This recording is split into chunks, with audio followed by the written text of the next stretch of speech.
Indian Ayurvedic doctor की modern physiology lecture series में आज हम हमारे सिलेबस का 8th पॉइंट जो कि एक्सक्रीटरी सिस्टम है उसके बारे में पढ़ेंगे।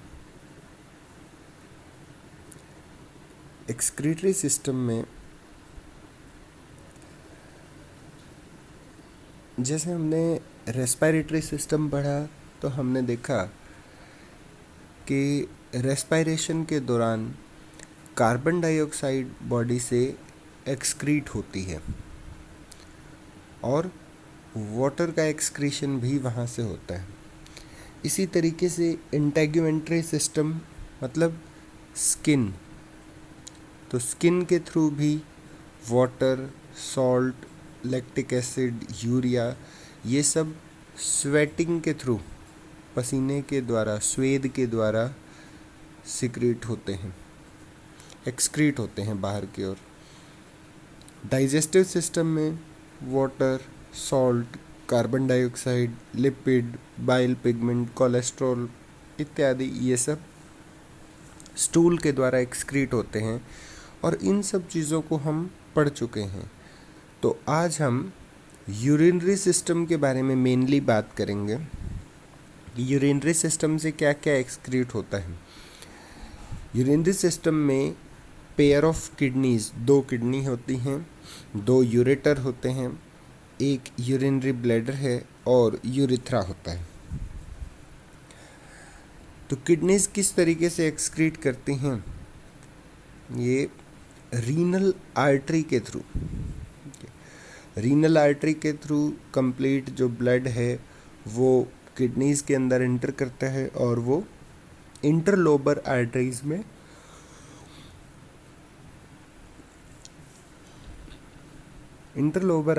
में डिवाइड हो जाती हैं कि हर एक लोब के अंदर जो हम किडनी का स्ट्रक्चर अगर देखते हैं तो किडनी एक बीन शेप्ड ऑर्गन है। ठीक है, इसमें आपको मेजर कैलेक्स, माइनर कैलेक्स इस तरीके के पार्ट्स मिलेंगे। ये पार्ट रीनल पेल्विस कहलाता है। ये हम सब एनाटॉमी की बात कर रहे हैं।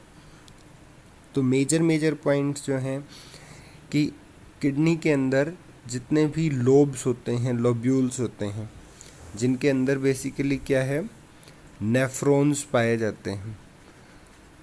तो वो नेफ्रॉन्स जो हैं लोब के अंदर हैं और हर एक ब्रांच अलग अलग लोब को सप्लाई करती है। वो ब्रांच किसकी है? रीनल आर्टरी की। ठीक है, फिर आगे जो डिवीज़न होता है आर्कुएट आर्टरी बनती हैं। ठीक है, आर्कुएट आर्टरी से इंटरलोब्यूलर आर्टरीज बनती हैं और छोटा उनका पार्ट होता है। फिर एफेरेंट आर्टीरियोल, एफेरेंट, ठीक है, तो एफेरेंट आर्टीरियोल बनते हैं। एफेरेंट आर्टीरियोल से ग्लोमेरुलस कैपिलरीज, तो हम आ गए लास्ट पार्ट पे, कैपिलरी सिस्टम पे। उसके बाद ईफेरेंट, ई हमने पहले बात की थी, ए इज इक्वल टू एग्जिट, मतलब अब ये बाहर जाने वाले आर्टीरियोल्स हैं। ए जो एंटर किए थे, अंदर आए थे। ठीक है, तो एफेरेंट आर्टीरियोल होंगे, उसके बाद ग्लोमेरुलर कैपिलरीज होंगी, फिर ईफेरेंट आर्टीरियोल होंगे, फिर कैपिलरी नेटवर्क बनेगा। वहाँ से वेनस प्लेक्सिस बनता है। वेनस प्लेक्सिस से इंटरलोब्यूलर वेन्स बनती हैं, फिर आर्कुएट वेन्स, इंटरलोबर वेन और रीनल वेन्स बनती हैं। तो ये एक पूरा सर्कुलेशन चलता है। तो किडनी के फंक्शंस क्या क्या होते हैं? किडनी जो है वो ब्लड प्लाज्मा को फिल्टर करती है और वेस्ट को एलिमिनेट करती है। ब्लड वॉल्यूम को रेगुलेट करके ब्लड प्रेशर को मेंटेन करती है। फ्लूइड ऑस्मोलैरिटी को रेगुलेट करती है। रेनिन का सिक्रीशन जो है वो किडनी के द्वारा होता है। एरिथ्रोपोइटिन का सिक्रीशन भी किडनी के द्वारा होता है। तो एरिथ्रोपोइटिन आप लोगों को ज़रूर ध्यान होगा कि ब्लड के फॉर्मेशन में इसका इम्पोर्टेंट रोल है, एरिथ्रोपोइसिस। तो ब्लड फॉर्मेशन के लिए एरिथ्रोपोइटिन ज़रूरी है, जो कि किडनी से सिक्रीट होता है। Partial pressure of carbon dioxide का रेगुलेशन ये करती है। और एसिड बेस बैलेंस ये हम पढ़ चुके हैं, इसकी अलग से हमारी वीडियो है, आप वहाँ देख सकते हैं। तो एसिड बेस बैलेंस को भी किडनी रेगुलेट करती है। ओके, विटामिन डी का सिंथेसिस यहाँ पे होता है, कैल्सिट्रॉल जिसे कहते हैं। फ्री रेडिकल्स को डिटॉक्सिफाई करती है। ड्रग्स के जितने भी साइड इफ़ेक्ट्स हैं वो सब हम किडनी ही उन्हें फ़िल्टर करती है। इसलिए कहते हैं कि हैवी ड्रग्स लेने से किडनी पर एक्सेसिव लोड पड़ता है, इसलिए किडनी फेलियर भी देखा जाता है। और ग्लूकोनियोजेनेसिस की प्रक्रिया भी किडनी में ही पूरी होती है। ओके, तो मेटाबॉलिक वेस्ट क्या है? कार्बन डाइऑक्साइड और नाइट्रोजनस वेस्ट जैसे यूरिया, यूरिक एसिड, ये सब।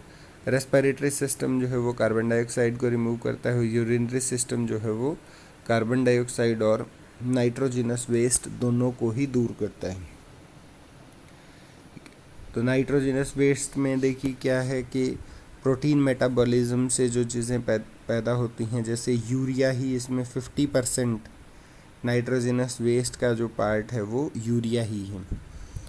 ठीक है, तो न्यूक्लिक एसिड मेटाबॉलिज्म से न्यूक्लियोटाइड्स मिलते हैं, नाइट्रोजनस बेस रिमूव होता है।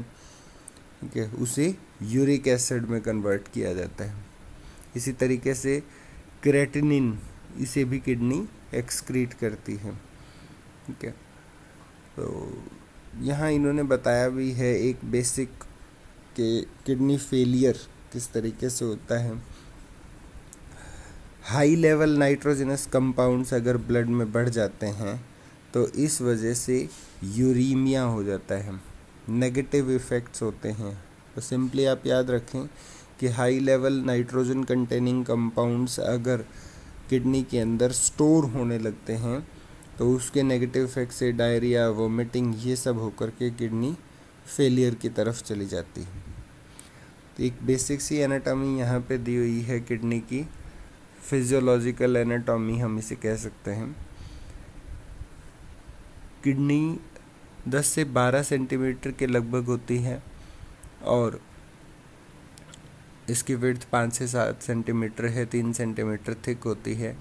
इसके प्रोटेक्टिव सिस्टम में रीनल फेशिया, एडिपोज कैप्सूल और रीनल कैप्सूल, ये सब होते हैं। ठीक है, किडनी के अंदर रीनल साइनस और रीनल पैरेन्काइमा, ये हम देखते हैं हिस्टोलॉजी में। ठीक है, हिस्टोलॉजी मतलब टिश्यू का स्ट्रक्चर अगर देखें तब। ठीक है, तो रीनल साइनस के अंदर क्या होगा? ब्लड, लिम्फ वेसल्स, नर्व और यूरिन कलेक्टिंग स्ट्रक्चर्स बेसिकली जो पेल्विस के अंदर खुलते हैं। रीनल पेल्विस की बात हो रही है यहाँ पे। ठीक है, बॉडी का जो पेल्विस है वो अलग पार्ट होता है और रीनल पेल्विस ये पार्ट है यहाँ जहाँ पर कलेक्टिंग डक्ट बनता है। ये बेसिकली एब्डोमेन में ही है। ठीक है, किडनी का पार्ट है ये। तो रीनल पिरामिड्स के बारे में लिखा है कि रीनल पिरामिड्स में extension of cortex divide medulla into 6 to 10 renal pyramids.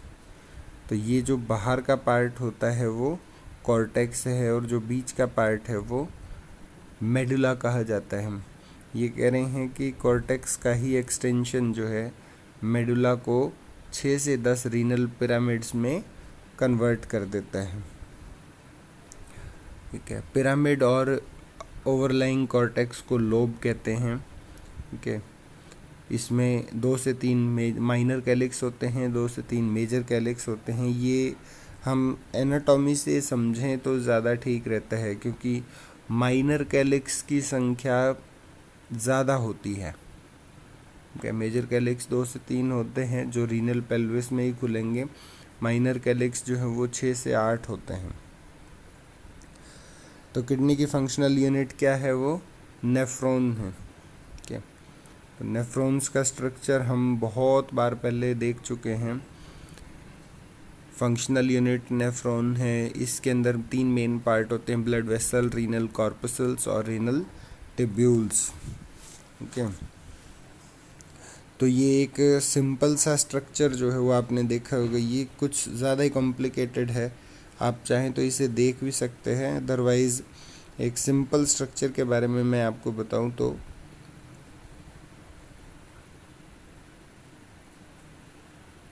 ठीक है, ये ग्लोमेरुलस का पार्ट है। ठीक है, तो यहाँ से एक तरफ से जो आर्टरीज आती हैं, एफेरेंट आर्टेरियोल और फिर ईफेरेंट आर्टेरियोल। ठीक है, यहाँ बनता है ग्लोमेरुलस। ये कैपिलरी नेटवर्क है जहाँ पर छनन की प्रक्रिया होनी है, जहाँ पर फिल्ट्रेशन होना है।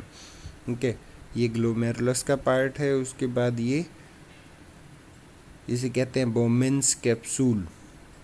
बोमेन्स कैप्सूल से नीचे फिर प्रॉक्सिमल कॉन्वलेटेड टिब्यूल, फिर लूप ऑफ हेनले। ठीक है, और इस तरीके से डिस्टल कॉन्वलेटेड टिब्यूल। ओके, फिर कलेक्टिंग डक्ट आ जाती है। तो ये एक सिंपल जो स्ट्रक्चर है जो हम बिल्कुल 12th क्लास में जो पढ़ते हैं उसे आप ध्यान रखें नेफ्रॉन के स्ट्रक्चर के लिए, वो ज़्यादा इजी रहता है लॉन्ग टर्म याद करने में। ठीक है, तो रीनल कॉर्पसल्स में क्या होगा, where blood plasma is filtered, glomerulus plus capsule. ठीक है, तो इसे तो ग्लोमेरुलस हमारा जो है वो बोमेन्स कैप्सूल के अंदर एनक्लोज्ड होता है। ठीक है, fluid filter from glomerulus capillaries, इसे ग्लोमेरुलस फिल्ट्रेट कहते हैं। यहाँ जो फ्लूइड फिल्टर होता है उसे ग्लोमेरुलर फिल्ट्रेट कहते हैं। ठीक है, fluid flows into renal tubules, capsular space में इकट्ठा होगा और रीनल टिब्यूल के द्वारा आगे फ्लो करता है जो भी फ्लूइड यहाँ इकट्ठा होगा। बेसिकली ग्लोमेरुलस वाले पार्ट में प्रोटीन्स का फिल्ट्रेशन ज़्यादा होता है। ठीक है, क्योंकि प्रोटीन्स को शरीर से बाहर नहीं जाने दिया जाता। एल्ब्यूमिन जिस तरीके से अगर वो यूरिन में आते हैं तो एल्ब्यूमिन यूरिया हो जाता है। ठीक है, फिर रीनल टिब्यूल्स हैं, तो रीनल टिब्यूल्स में क्या होगा, ग्लोमेरुलस कैप्सूल से आगे वो लीड करते हैं। ठीक है, 3 सेंटीमीटर के लगभग इनकी लंबाई रहती है। इसमें proximal convoluted tubule, loop of Henley, DCT, collecting duct, ये सब पार्ट्स होते हैं। ठीक है, पीसीटी के बारे में क्या है कि ये ग्लोमेरुलस कैप्सूल से अराइज होती है। लॉन्गेस्ट और मोस्ट कॉइल्ड रीजन, कॉइल्ड मतलब इस तरीके से एक दूसरे के अंदर कॉइलिंग होती है इनकी। प्रोमिनेंट माइक्रोवेलाई, ठीक है, इसके अंदर माइक्रोवेलाइज प्रेजेंट होते हैं, एब्जॉर्प्शन में इसका काम होता है।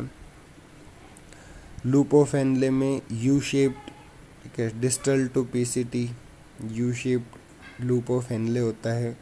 इसमें असेंडिंग और डिसेंडिंग लिम्ब होते हैं। ठीक है, यहाँ पे एक्टिव ट्रांसपोर्टेशन सॉल्ट्स का होता है, सॉल्ट्स का एक्टिव ट्रांसपोर्टेशन होता है। हाई मेटाबॉलिज्म यहीं पर होता है क्योंकि माइटोकॉन्ड्रिया इनके पास ज़्यादा होते हैं। ठीक है, और लूप ऑफ हेनले के जो थिन सेगमेंट्स हैं वो वाटर के लिए परमिएबल होते हैं और मेटाबॉलिज्म वहाँ पे कम होता है। तो डीसीटी क्या है, डीसीटी भी कॉइल्ड स्ट्रक्चर है जो कि लूप ऑफ हेनले से आगे होता है, लेकिन ये पीसीटी से छोटा होता है और उसकी कॉइलिंग भी कम होती है पीसीटी से। इसमें माइक्रोवेलाइज बहुत कम होते हैं और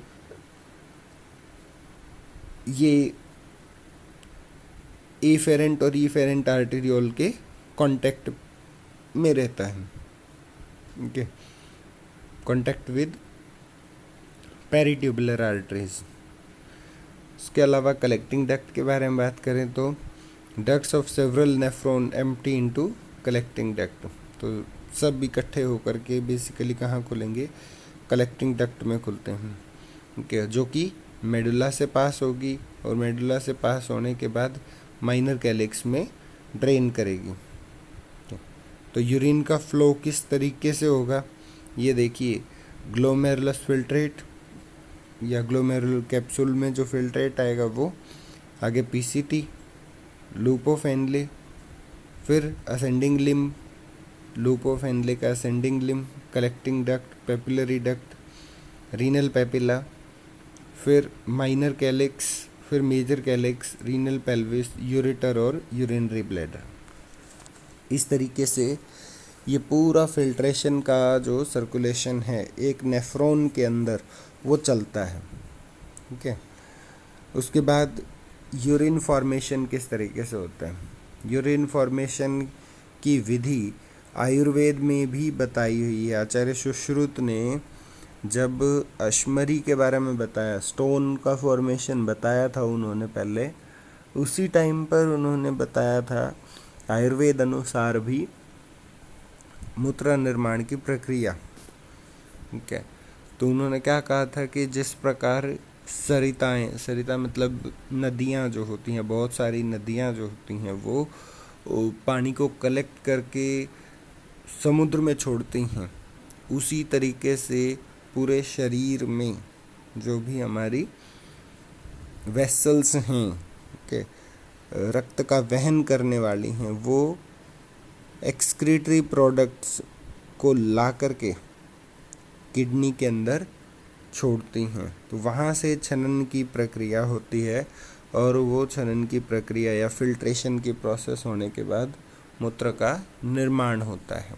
तो बहुत कुछ उन्होंने इससे मिलता जुलता ही बताया था। अभी देखिए यहाँ क्या लिखा है। ओके।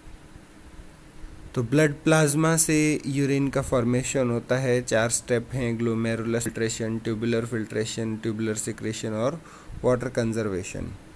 तो ग्लोमेरुलस फिल्ट्रेशन में क्या होगा, capillary fluid exchange. Okay, capillary fluid exchange कैसे होगा कि एक साइड से तो एफेरेंट आर्टेरियोल हैं, ईफेरेंट आर्टेरियोल हैं, तो यहाँ जो फ्लूइड का एक्सचेंज होता है ग्लोमेरुलस में। ओके, तो यहाँ पे वाटर और कुछ सॉल्यूट्स जो हैं वो पास होंगे ब्लड से इस कैप्सुलर स्पेस में, बोमेंस कैप्सूल में पास होंगे। ओके, बैरियर किस चीज़ के लिए है यहाँ पे देखो, फेनेस्ट्रेटेड कैपिलरी एंडोथेलियम। फेनेस्ट्रेशन किसका नाम है, छलनी के जैसा जो होता है, ठीक है, इस तरीके का जालीदार। तो फेनेस्ट्रेटेड कैपिलरी एंडोथेलियम, जो एंडोथेलियम है ये फेनेस्ट्रेटेड है, इसमें पोर्स होते हैं और बेसमेंट मेम्ब्रेन है जो कि एनायंस के लिए ऑब्स्टेकल पैदा करती है। फिल्ट्रेशन स्लिट्स जो होती हैं वो भी ऑब्स्टेकल मतलब रुकावट पैदा करने वाली हैं, एनायंस को नहीं जाने देगी। स्मॉल मॉलिक्यूल्स जो इसके थ्रू पास हो सकते हैं वो है water, electrolyte, glucose, amino acids, nitrogenous waste, vitamins. और नॉर्मली आरबीसीज नहीं होती हैं। ओके, अगर आरबीसीज हैं तो इसका मतलब पैथोलॉजी है कोई, लेकिन आरबीसीज और प्लाज्मा प्रोटीन दोनों ही यहाँ से पास ऑन नहीं होते हैं। ठीक है। उसके बाद glomerulus filtration pressure, the fluid that enters in the capsular space is called glomerulus filtrate. ये हम बात कर चुके पहले ही कि एफेरेंट और ईफेरेंट आर्टेरियोल्स से जो भी फिल्ट्रेट आएगा, क्या जो भी फ्लूइड आएगा उसे ग्लोमेरुलस फिल्ट्रेट कहेंगे। तो डेली वॉल्यूम इस फिल्ट्रेट का क्या 150 लीटर के आसपास होता है, क्या फीमेल्स में, और मेल्स में ये 180 लीटर के आसपास होता है। More than 99% of the glomerulus filtrate return to the blood via tubular reabsorption. Okay, तो 99% ग्लोमेरुलर फिल्ट्रेट से जो है वो वापस ही हो जाता है ट्यूबुलर रीअब्जॉर्प्शन के माध्यम से। तो यहाँ जो प्रेशर है वो कितना है, अबाउट 55 mm ऑफ Hg। इसे हाइड्रोस्टैटिक प्रेशर कहते हैं, ग्लोमेरुलस प्रेशर। यहाँ जो ब्लड का प्रेशर है वो 55 mm ऑफ Hg है। कैप्सुलर हाइड्रोस्टैटिक प्रेशर जो है वो 15 mm ऑफ Hg होता है, और ऑस्मोटिक प्रेशर जो ब्लड का है वो 30 mm ऑफ Hg होता है।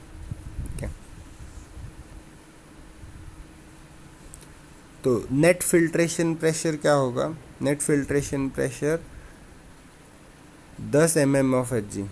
10 mm of Hg pressure causes a normal amount of blood plasma to filter glomerulus into capsular space.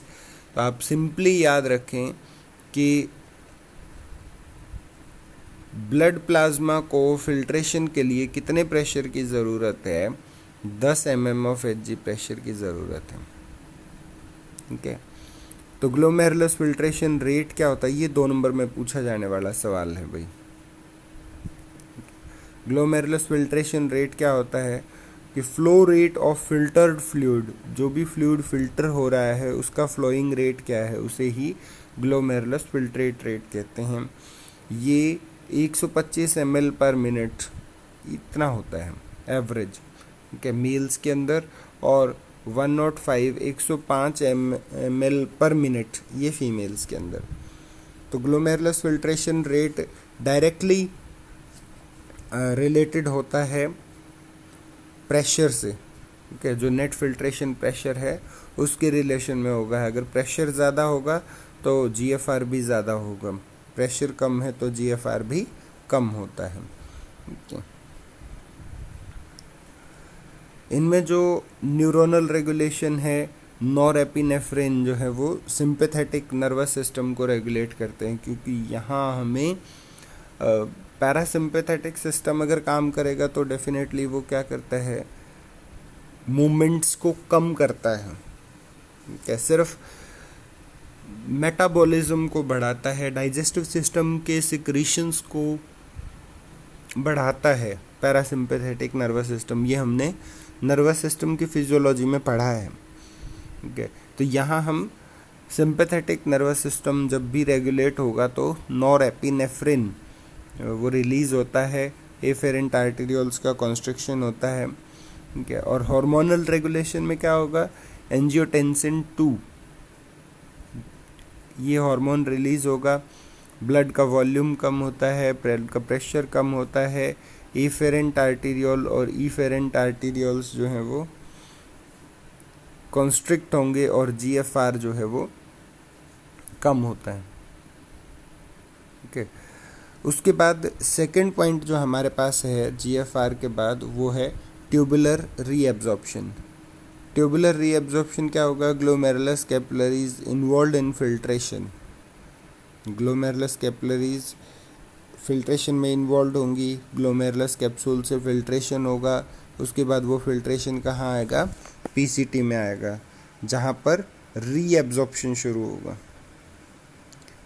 Reabsorption मतलब कुछ चीज़ें ऐसी हैं जैसे कुछ विटामिन्स हैं या इलेक्ट्रोलाइट्स हैं, तो वो यहाँ से रीअब्जॉर्ब होना शुरू होते हैं। पेरीट्यूबुलर आर्टरी कैपिलरीज जहाँ पे ऑस्मोटिक प्रेशर ज़्यादा होता है, पेरीट्यूबुलर कैपिलरीज। ठीक है,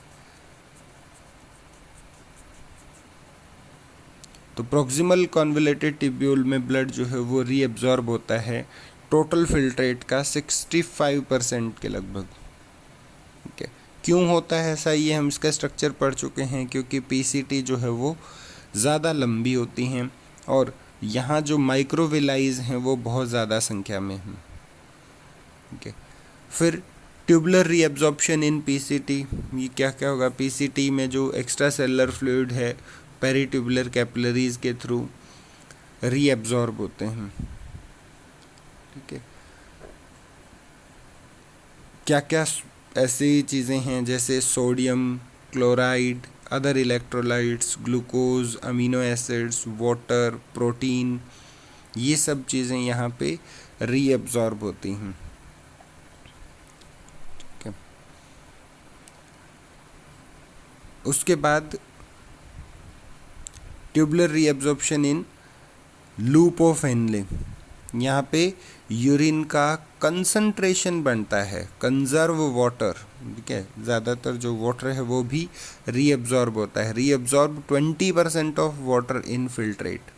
ठीक है, जितना फिल्ट्रेट में वाटर अभी रह गया है उसका 20% और रीअब्जॉर्ब यहाँ आकर के हो जाता है। ठीक है, जो थिन सेगमेंट्स होते हैं और वहाँ पैसिव ट्रांसपोर्ट चलता है। थिक सेगमेंट तो वाटर के लिए इनपरमिएबल ही होते हैं, ये हम पहले ही देख चुके हैं। और रीअब्जॉर्प्शन 25% ऑफ सोडियम, पोटाशियम और क्लोराइड, ठीक है। और यह जो होगा वो एक्टिव ट्रांसपोर्ट के माध्यम से होता है थिक सेगमेंट के अंदर। थिन सेगमेंट में पैसिव ट्रांसपोर्ट चलेगा। तो ये ट्रांसपोर्ट के लिए भी हमने सेल ट्रांसपोर्टेशन का एक अलग से वीडियो बनाया है, ये भी हमारे यूट्यूब चैनल पर है, आप उसे देख सकते हैं। तो ट्यूबुलर रीअब्जॉर्प्शन अभी डिस्टल कॉन्वोल्यूटेड टिब्यूल में कैसे होगा? Concentrate urine and conserve water, okay. Tubular reabsorption में और क्या होगा, अब दोबारा से यूरिन का कंसंट्रेशन और बढ़ता है, ठीक है। ज़्यादातर वाटर को वापस कंजर्व कर लिया जाता है। 36 लीटर्स पर डे वो डीसीटी के अंदर एंटर करता है, ठीक है। यहाँ पर भी बचे हुए सोडियम और क्लोराइड को रीअब्जॉर्ब कर लिया जाता है, ठीक है। ये हार्मोनल कंट्रोल में ज़्यादा होता है, स्पेशली एल्डोस्टेरोन और एंटी डायूरेटिक हार्मोन, ठीक है। इसे यह भी हम पढ़ेंगे। एडीएच क्या होता है, जो पोस्टीरियर पिट्यूटरी से रिलीज होता है, इसे वेसोप्रेसिन भी कहते हैं। एंटी डायूरेटिक यूरिन को या यूरिन में होने वाले वाटर को ये कंजर्व करता है, ठीक है। और आर्टीरियल नाट्रियूरेटिक पेप्टाइड, ठीक है। PCT and nephron loop are not subject to hormonal control, ठीक है। पीसीटी और लूप ऑफ हेनले ये हार्मोनल कंट्रोल के अंडर नहीं होते, जबकि डीसीटी हार्मोनल कंट्रोल के अंडर होता है, ठीक है। तो ट्यूबुलर सिक्रीशन में transfer of materials from blood and tubule cells into tubular fluid, ठीक है। तो कैपिलरीज में ये सब चीज़ें दोबारा वही लिखी हुई हैं, ठीक है। ट्यूबुलर सिक्रेशंस के बारे में, वेस्ट का रिमूवल क्या होगा वो ज़रूर हमें देखना है।